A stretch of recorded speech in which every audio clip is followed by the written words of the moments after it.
নমস্কাৰ, সন্ধিয়া হৈ আহিলে আৰু আজি যিহেতু কাতি বিহু আৰু কাতি বিহুৰ কাৰণে এফালে যা-যোগাৰ কৰি থকা হৈছে।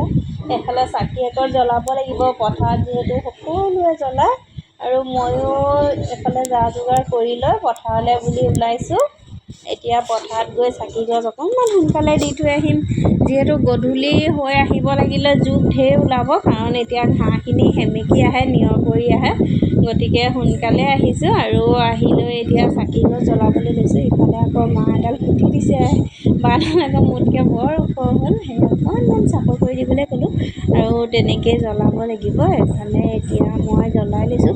পথাৰৰ মাজলৈ মানে একেবাৰে যাবই নোৱাৰি, ধানখিনি বৰ ওখ ওখ হৈছে আৰু পথাৰত জ্বলাই লৈ এতিয়া ঘৰলৈকে আহিলোঁ। ঘৰৰ তুলসীজোপাৰ তলতো চাকি গছ জ্বলাই ল'লোঁ। জ্বলাই মেলি লৈ এইফালে ধূপ ধূনা অকণ গোটেই ঘৰৰ গোহালি সকলোতে ঘূৰাই মেলি লৈ এতিয়া আজৰি হৈছোঁ।